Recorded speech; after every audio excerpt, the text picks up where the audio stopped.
लेकिन धर्म के नाम पर आरक्षण नहीं होना चाहिए। कांग्रेस पार्टी ने संविधान की इस मर्यादा का उल्लंघन कर रिजर्वेशन धर्म के नाम पर एक विशेष समाज को दिया ताकि उनका वोट बैंक पॉलिटिक्स चलता रहे। मैं अभिनंदन देती हूं प्रदेश की सरकार और भारतीय जनता पार्टी के नेतृत्व को, जिन्होंने धर्म के आधार पर आरक्षण खत्म करके 2% का आरक्षण बढ़ाया। लिंगायत और गोकलिका समुदाय के लिए एक बार फिर शोषित, पीड़ित, वंचित, आदिवासी, दलित समुदायों के उत्थान के लिए भारतीय जनता पार्टी के नेतृत्व ने समर्पित भावना से काम किया।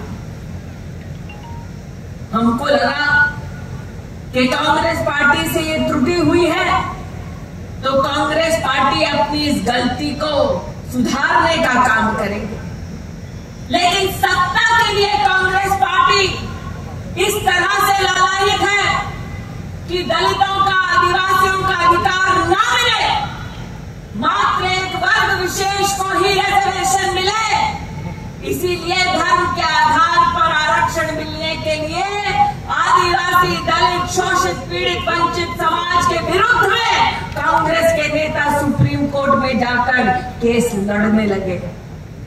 आज जनता जनार्दन से कहने आए, ये चुनाव में आकर्षण मात्र भाजपा के प्रत्याशी अरविंद पाटिल नहीं है। अगर आप संविधान प्रेमी हैं तो 10 तारीख को पोलिंग बूथ पर आए, कमल का बटन दबाएं, धर्म के नाम पर आरक्षण करने वाले कांग्रेस के खिलाफ वोट देकर एक शुद्ध बहुमत की भारतीय जनता पार्टी की सरकार बनाए।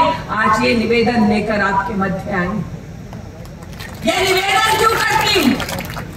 क्योंकि जहां जहां कांग्रेस की सरकार है, जहां जहां विपक्ष की सरकार है, वहां वहां हमारे समाज को पैरों तले रौंदा जा रहा है, अपमानित किया जा रहा है।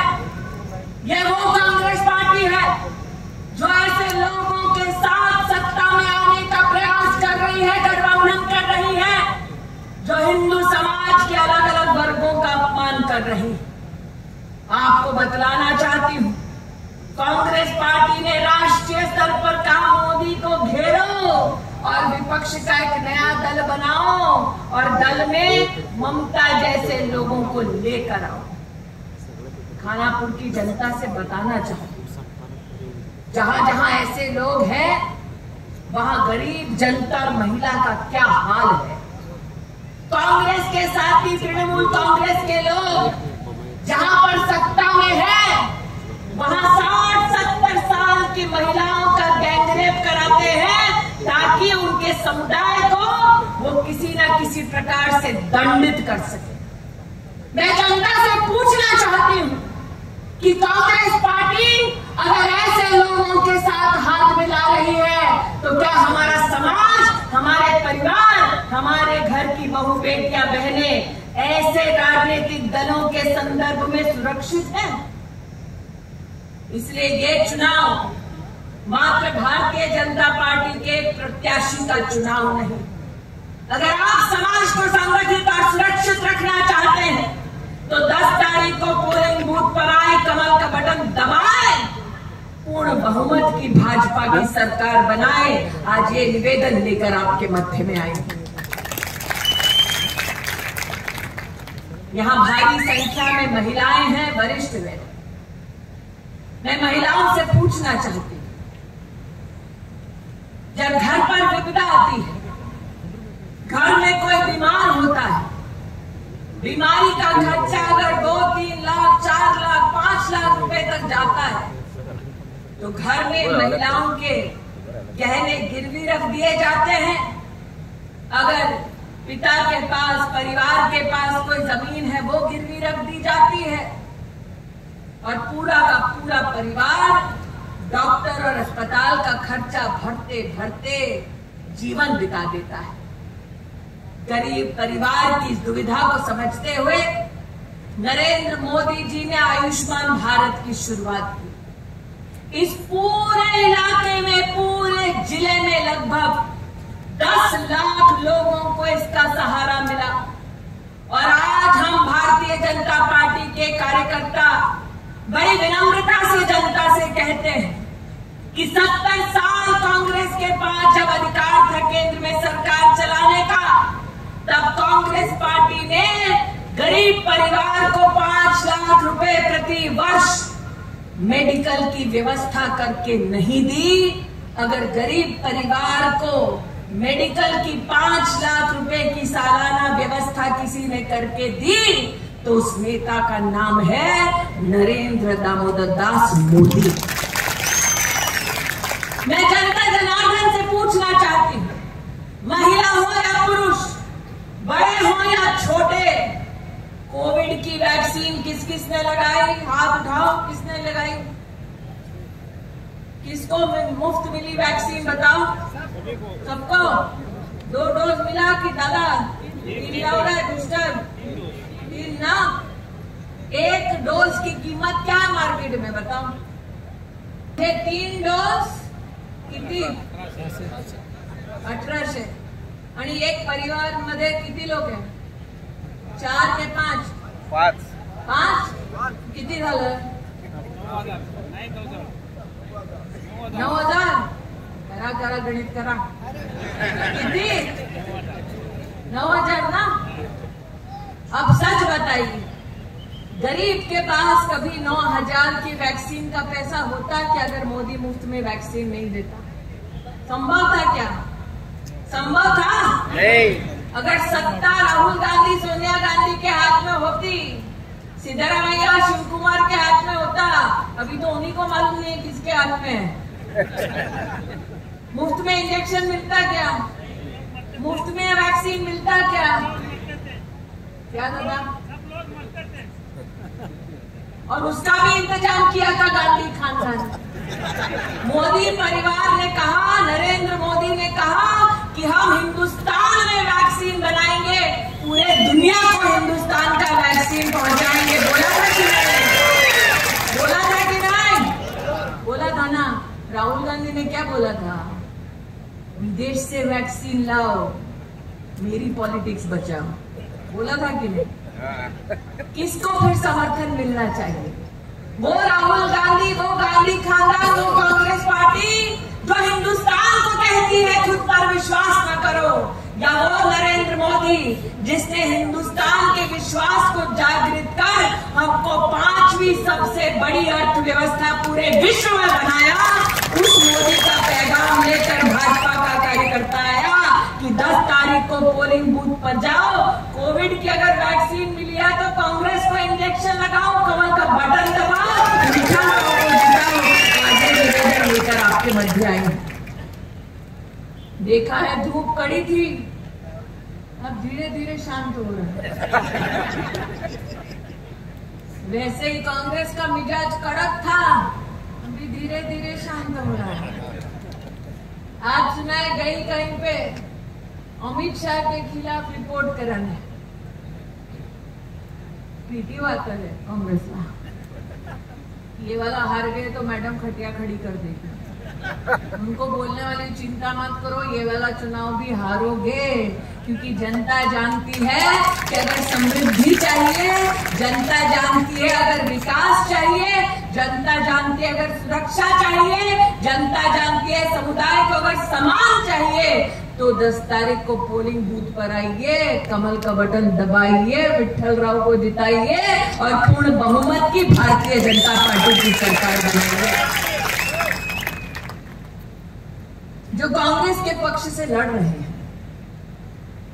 मराठा और मराठी का नाम बोल रहे हैं, उनसे पूछना चाहती हूं कि जब तुम्हारे पास सत्ता थी तब मराठा और मराठी के लिए क्या क्या किया?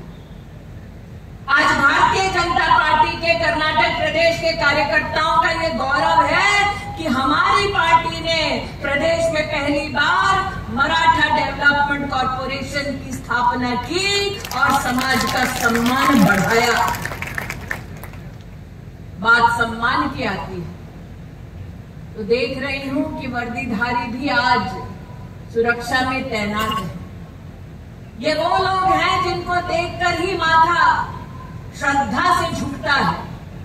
क्योंकि अपना घर परिवार, अपने मित्र, अपना गांव, अपनी गली छोड़कर भारत की सरहद पर, वरना जहां जहां सरकार तैनात करती है वहां पर भारतीयों की सुरक्षा के लिए अपने आप को प्रस्तुत करती है। ये वो लोग हैं जिनको 26 जनवरी को, 15 अगस्त को हम याद करते हैं। अगर ये वीर गति को प्राप्त हुए तो इनको एक मेडल देते हैं, लेकिन साल दर साल इनके सम्मान में कहीं न कहीं हम प्रयास करते हैं कि हम इनको बतला सके कि हर हिंदुस्तानी को इनकी सर्विस पर, इनकी सेवा पर, भारत की सेना पर कितना गौरव है, कितना गर्व है। इसलिए आज आप सब अनुमति दें तो आपके माध्यम से मैं नरेंद्र मोदी जी को एक विशेष आभार व्यक्त करना चाहती हूँ। भारत के इतिहास में पहली बार अंडमान द्वीप समूह में 21 द्वीपों का नाम परमवीर चक्र विजेताओं के नाम से अगर किसी ने रखा, भारतीय सेना के पराक्रम को किसी ने सलाम किया और द्वीपों का नाम भारतीय सैनिकों के नाम पर रखा, तो उस नेता का नाम है नरेंद्र दामोदर दास। तो इसीलिए आज कहने आई, विठल राव और अरविंद पाटिल तो बहाना है, मोदी को जिताना है। इसलिए जनता जनार्दन से पूछने आई हूं, यहां जितने लोग उपस्थित हैं, वोट पड़ेगा कमल को, सरकार बनेगी कमल की, विकास होगा आपका। आज ये विनम्र निवेदन आपके मध्य में करने आई हूं। मुझे विठल बाबू ने कहा कांग्रेस गारंटी दे रही है, त्यांची वारंटी संपली है। और सपने दिखाने की उनको आदत है, क्योंकि सपने दिखाकर ही उन्होंने अपनी राजनीति की। इस मंच पर आज जब मेरे संदर्भ में मेरा व्याख्यान किया जा रहा था, कुठे गेले त्यांनी सांगितलं सास बहुवर बघितलाय त्यांना तुम्ही, ये नहीं बताया कि राहुल गांधी को कांग्रेस के गढ़ में हराने वाली स्मृति ईरानी है।